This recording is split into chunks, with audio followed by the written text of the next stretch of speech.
Olá, queridos. Tem um tempinho que eu não apareço por aqui. Eu já reparei que eu sempre começo o vídeo falando a mesma coisa. Tem um tempinho que eu não apareço por aqui. Porque, de fato, eu fico um tempão sem gravar vídeo, porque eu parto da premissa que quando eu tiver alguma coisa pra falar, é alguma coisa realmente importante, ao invés de ficar aqui enchendo linguiça, tá bom? Por acaso, agora eu tenho uma coisa importante pra falar. Uma não, algumas. Tô atrasada, eu sei, mas eu estou com várias outras coisas acontecendo, então precisou de eu parar nessa sexta-feira, não programar nada e sentar aqui o bumbum na cadeira a pedido da Paula e começar a fazer vídeo, ok? Então vocês sabem, né? Quando eu começo já vai pelo menos uns 4 ou 5 de uma vez só. Fica ligadinho então no canal. Vou falar sobre o quê? Primeira coisa. O que está aí martelando na sua cabeça? Eu aposto que é o visto de trabalho. Eu aposto que são os novos vistos, não é? Então é sobre isso que a gente vai falar. Queridos, mais importante do que falar sobre o visto é desmistificar toda a sua cabeça a respeito desse vídeo desse visto e as consequências que eles podem ter para Portugal, tá? A câmera tá mexendo. Enfim, vamos lá. Eu não vou contar a história de novo. Se você quiser saber a história desses vistos, vai lá nos vídeos anteriores, porque eu faço um resuminho de como é que essa mudança aconteceu. Mas é importante a gente falar o seguinte: o protocolo desse visto efetivamente começou dia 6 de novembro. Então eu tô falando que eu tô atrasada? Tô atrasada. Tô atrasada 12 dias. Mas é bom, por quê? Com 12 dias eu pude perceber a movimentação consulado, VFS, CEF, e para falar aqui para vocês como é que a coisa tá correndo. O que eu posso dizer é que na primeira semana o visto para procura de trabalho atingiu 55 mil pedidos. No IEFP,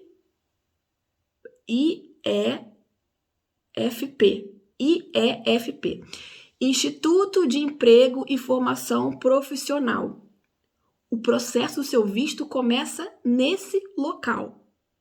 Por quê? É a entidade que vai receber o seu cadastro para para manifestar o seu interesse em trabalhar em Portugal. Manifestação de interesse, que nome é esse, gente? Isso não tem a ver lá com o artigo 88 e 89? Não. O nome é o mesmo, mas o instituto é outro, ok? Naturezas jurídicas totalmente diferentes, tá? Que vai desembocar na autorização de residência na mesma, mas de modos distintos. Então, a primeira coisa que você tem que fazer, se você quer procurar emprego em Portugal, é se cadastrar nessa plataforma, nesse sistema do IEFP. Então, você coloca aí no seu Google. Se você não for contratar uma assessoria, obviamente, que ela vai te dar todo esse suporte, é iefp.pt. Achou? Aí você vai colocar manifestação de interesse. Você vai cair no formulário. E ele tá em inglês, em francês, em espanhol e, obviamente, em português. Por quê? Não é um visto exclusivo para brasileiros. As pessoas sempre acham que só brasileiro quer vir para Portugal. Não, vale para todo mundo, ok?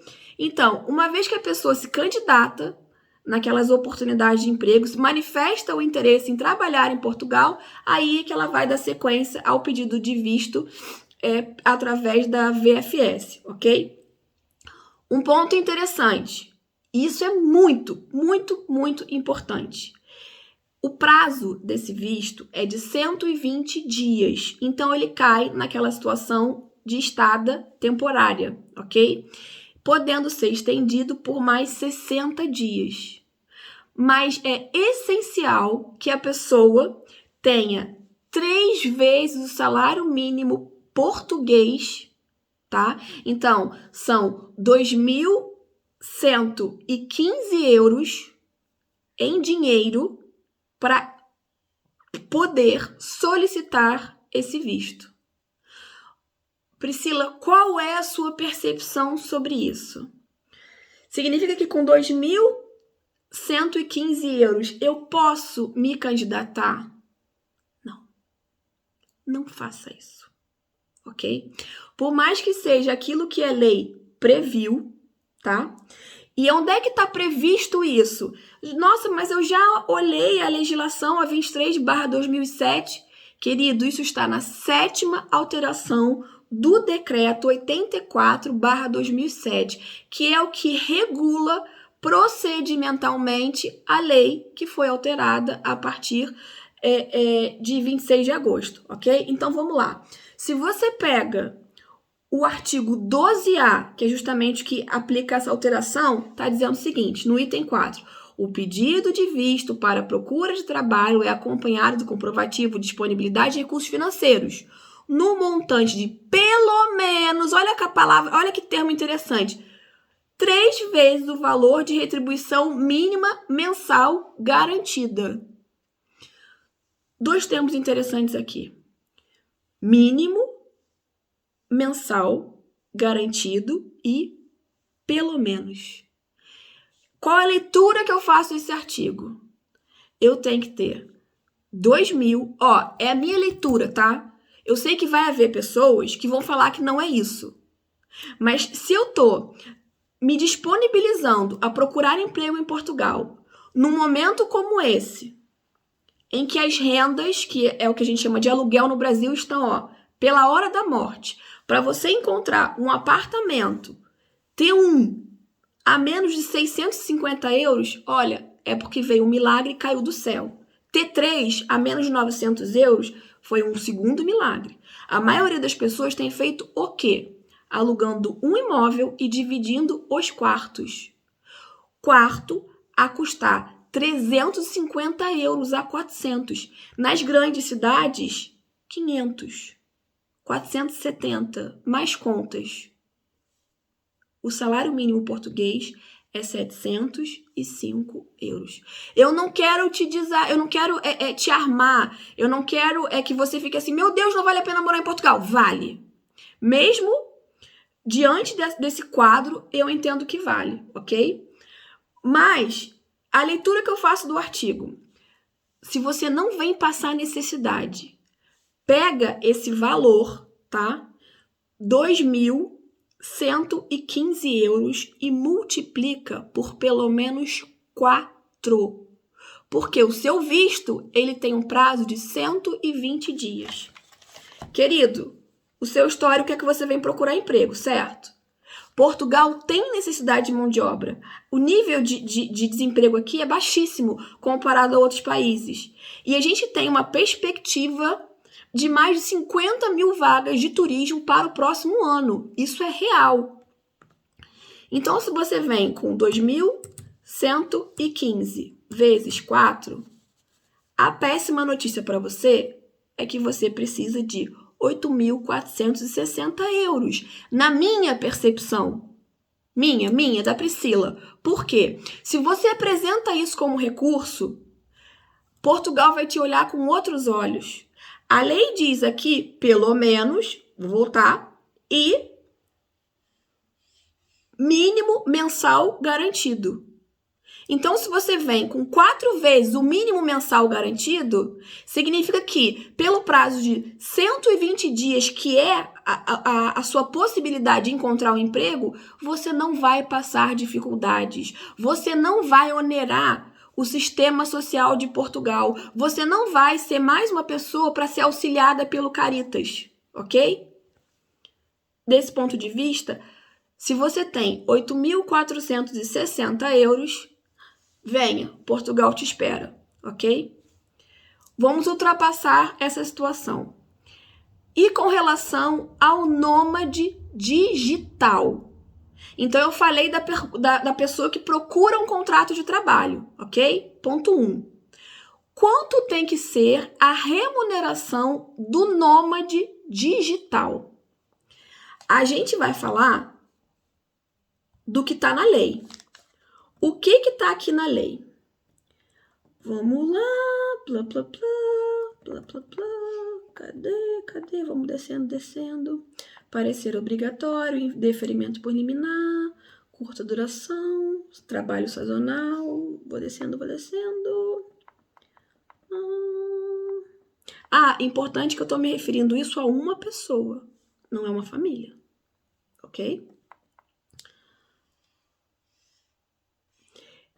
A gente tem aqui, o 19A, que é o nômade digital sazonal. O que é isso?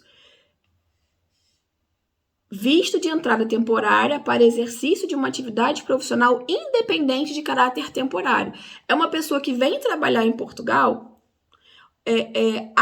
a serviço de outro ou por conta própria, mas com uma natureza temporária. E tem outro que é com uma natureza permanente. Para essas pessoas, a remuneração mínima é de 4 vezes o salário mínimo português. 4. Então, significa o quê? Se estamos falando em 705 vezes 4, 2.820 euros. Ou seja, é qualquer nômade digital que tenha garantia de vir trabalhar em Portugal? Não. O regulamento disse que são pessoas que têm uma remuneração mínima de 4 vezes o salário mínimo português, ou seja, 2.820 euros. Você pode estar se perguntando assim, poxa, mas se eu tenho 2.820 euros de salário, eu não quero trabalhar eu quero ficar no Brasil. Sim, querido, só que o seu potencial, a sua capacidade financeira com esse valor em termos de Brasil é bem inferior, porque o custo de vida brasileiro é bem mais elevado na proporção da moeda do que o português. Então, com 2.800 de salário, você aqui é rei.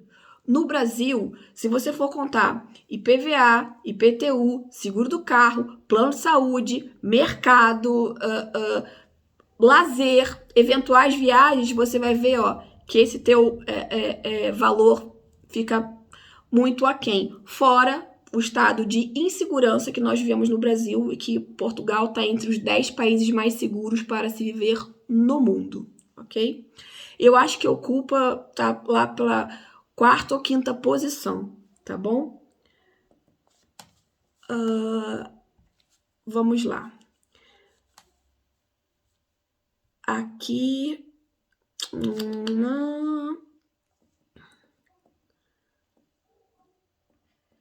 Deixa mais o que eu posso falar que é interessante.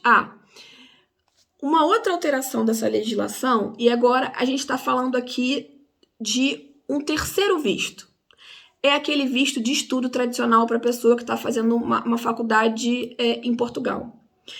Antigamente, existia a exigência de você comprovar os meios de subsistência. O item 7 dessa legislação, tá? Eu acho que é no artigo 12 do decreto. Deixa eu voltar aqui, porque eu estou subindo e descendo. Disse o quê no 12? 13 e 12. É isso mesmo, o item 7 do artigo 12. Quando admitido em instituição de ensino superior, o requerente de visto de residência nacional de um estado terceiro de língua oficial portuguesa é dispensado da prova de subsistência. Ou seja, nesse caso aqui, a gente está falando apenas das pessoas de CPLP. Ou seja, eu sou da Índia, eu sou de Bangladesh, eu sou do Nepal, eu sou da África do Sul. Eu tenho essa benesse? Não. Mas eu sou de Angola, Brasil, Moçambique, Timor-Leste, eu tenho sim essa benesse. Eu não preciso mais comprovar meios de subsistência. O que eu vou precisar? Um termo de responsabilidade. E a pessoa que for responder por mim, esta sim vai ter necessariamente que fazer a comprovação. E agora eu vou falar da 4ª modalidade de visto, que é justamente aquele que circula no artigo 87A. Esse é o que mais me traz preocupação, tá? Por quê? É um visto extremamente aberto, que permite às pessoas que vão solicitá-lo não comprovar a subsistência e onerar uma pessoa que esteja em Portugal para fazer esse papel. E aí é que começam as manobras, tá? Vamos falar aqui do artigo 12. Voltando. Eu tenho aqui, no item F, a seguinte redação. Para concessão dos vistos, documentos a apresentar. Comprovativo da existência de meio de subsistência, tal como definido por portaria, blá, blá, blá, blá, blá, da administração interna e no trabalho de solidariedade social. Atenta à natureza do tipo de visto solicitado, ou seja, cada um vai ter uma exigência diferente, sem prejuízo do disposto no número 4 do artigo seguinte. Aí depois a gente vai lá para o 13, tá? Só que quando eu desço aqui e entro no item 3, ainda do artigo 12, está dizendo o seguinte: aos requerentes de visto de estada temporária ou residência, ou seja, aquele visto que você vai ficar menos de 12 meses ou visto que você vai ficar mais de 12 meses, essa é a distinção entre eles. Nacionais de um estado em que esteja em vigor o acordo da CPLP, bem como aos nacionais de outro estado nas mesmas condições daquele acordo, sejam estendidas por acordo internacional, é dispensada a apresentação dos documentos previstos na alínea E, F e G do número 1. Um dos documentos mais importantes aqui é aquele F, que é o comprovativo dos meios de subsistência, tá? Nos termos previstos no referido acordo, desde que apresente um termo de responsabilidade nos termos e para os efeitos dispostos nos números 2 e 3 do artigo 12A. Aí vamos lá no 12A, tá? 2 e 3. Prova de meio de subsistência pode ser efetuada através de apresentação de termos de responsabilidade, subscrito por entidade de acolhimento de estagiários ou trabalhadores, bem como pela organização responsável por programas de intercâmbio, estudante e voluntariado. 3. A prova da posse de meio de subsistência pode igualmente efetuar-se mediante a apresentação de termo de responsabilidade subscrito por cidadão português ou cidadão estrangeiro habilitado, com documento de residência em Portugal, que garanta a alimentação, alojamento requerente do visto. Por que eu disse que aqui começa a fraude? Por quê? Fiquem atentos. A gente já está em 17 minutos de vídeo. Lembra da história da carta convite? A carta convite é aquela cartinha que as pessoas cobravam para dizer que você ia viver na casa delas. E aí, eu sou portuguesa, ou então eu tenho um título de residência, tá? Já moro aqui em Portugal há não sei quantos anos. E começo a vender um serviço de carta convite.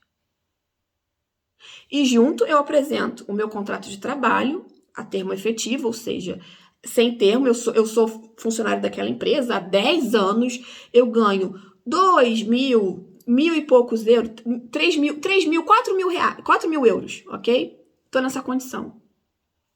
Sou um privilegiado, tá? E cobro do fulano, olha, me paga 200 euros, eu vou emitir um termo de responsabilidade para você. Vou juntar o meu IRS, que eu sou dono da minha casa, que eu tenho bens e tal. E essa pessoa emite para você e para mais 200 pessoas o mesmo termo de responsabilidade. E as informações não se cruzam. Elas só vão se cruzar depois que já está instituída uma quadrilha de emissão de termo de responsabilidade. E entrou o Ministério Público para investigar, entrou uma série de procedimentos de investigativos até que se desmonte uma quadrilha dessa. Só que se faz isso à torta e à direita, até que isso seja efetivamente apurado, o que entrou de gente que vem sem nenhuma condição é muita gente. E vou dar o exemplo agora das pessoas que estão lá. São do Timor-Leste, em Beja. A Caritas disse que são em torno de 200 e poucas pessoas desabrigadas. Ano passado, acho que e ano retrasado, o número de pessoas em estado de miserabilidade naquela cidade eram menos de 60.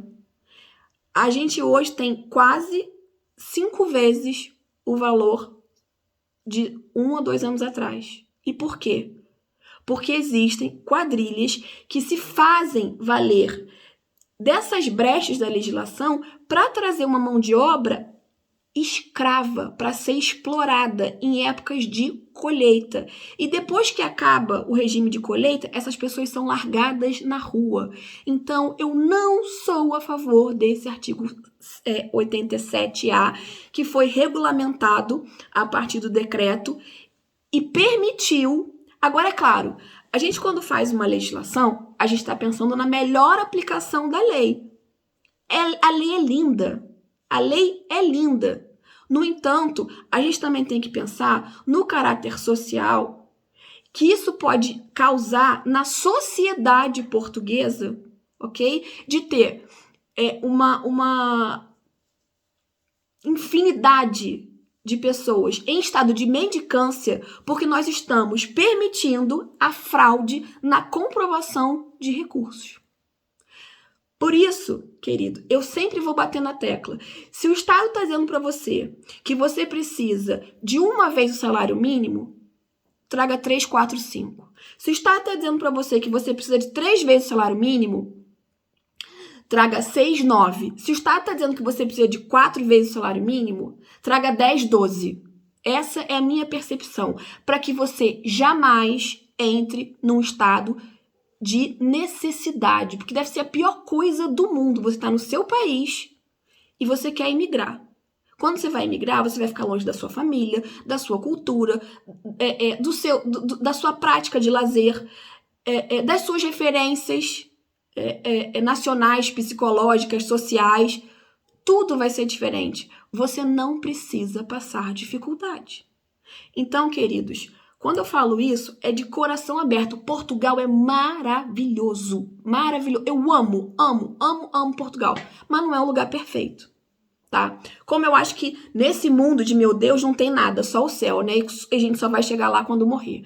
Então, dentro daquilo que eu posso estabelecer como um paraíso para mim, eu posso dizer que eu vivo aqui perto do meu paraíso, vamos dizer assim. Daquilo que que eu melhor vivi em termos de sociais e de integração assim com os meus ideais, eu vivo aqui.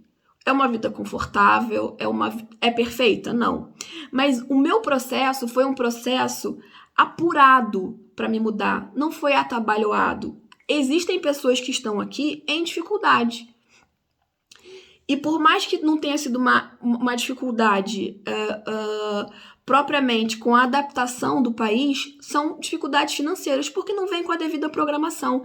E nesse caso, não imigre, porque eu não quero que ninguém imigre para passar dificuldade.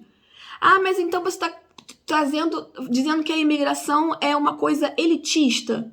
Desculpa, eu não estou dizendo que é elitista. Se você vem como uma pessoa que vai procurar um trabalho e o governo está dizendo para você, olha, tenha no mínimo 3 vezes o salário mínimo, quer dizer o quê? Que você precisa se programar. E se você vem para cá e você não tem, no mínimo, 10, 12 mil euros para o teu processo, querido, não venha mesmo, porque você corre o risco de entrar numa situação de dificuldade, porque a gente não sabe o dia de amanhã. Não sabe. A gente faz uma programação, sempre pode haver imprevistos. Então, eu falo para você, se programa com o devido cuidado. Não é porque a fronteira vai abrir, vamos dizer assim, que você vai pegar tudo mais um pouco daquilo que você tem, sem o devido planejamento, e vai falar assim, vou para Portugal. Ah, porque lá eu vou arrumar emprego em uma semana. Sim, pode acontecer. E acontece de verdade. Mas não é melhor que você venha... o visto não vai acabar. Se programa. Junte seu dinheirinho, para que quando você vier, você consiga saborear Portugal, ao invés de você ficar na corda bamba, vivendo a dificuldade. Eu vejo muito canal por aqui falando assim, Portugal de pobre, como gasta pouco em Portugal. Não estou falando que esse conteúdo não é interessante. É interessante, mas eu acho que o melhor que você tem que viver aqui em Portugal é uma vida de excelência. Porque não faz sentido você sair do Brasil para viver uma vida menor do que aquilo que você tem no Brasil. Vamos subir de nível? E para você conseguir isso, venha qualificado, venha com grana para você realmente se apresentar no mercado de uma maneira que. E venha com gás. Se apresentar no mercado de uma maneira que você possa ser um diferencial e venha com gás para trabalhar, ok? É isso que eu posso dizer para vocês hoje. Então, em resumo, nós temos para o visto de trabalho que nos habilitar na plataforma, fazer o processo através do VFS, trazer a quantidade de dinheiro, não aquilo que a lei determina, mas vamos lembrar que o termo é pelo menos e mínimo garantido. Se você está tendo essa leitura, Portugal está dizendo para você o seguinte: venha com bem mais do que aquilo que eu estou te exigindo, ok? Porque o interessante é que você venha fazer o país crescer. Então você vai ser bem visto em termos de oportunidades, ok? E cuidado com as ofertas de facilidade do artigo 87A. Não aceite termos de responsabilidade, porque você pode, lá no futuro, ser objeto de investigação. Por quê? Sabe com aquela coisa de quem com pouco se mistura farelo come? É mais ou menos por aí. Vai sempre ter alguém que vai chegar até você porque você foi uma das provas que estão relacionadas àquela pessoa que está praticando fraude contra o Estado português, ok? É isso. Eu sei que o vídeo foi longo, mas ele foi... em último, o último alcance é a mudança do item 7, em que o estudante também não precisa mais da comprovação. E no mesmo estilo, ele precisa do termo de responsabilidade ou de um cidadão que tenha título de residência em Portugal, estrangeiro, ou de um português que se responsabilize por ele, ou uma bolsa da instituição, tá?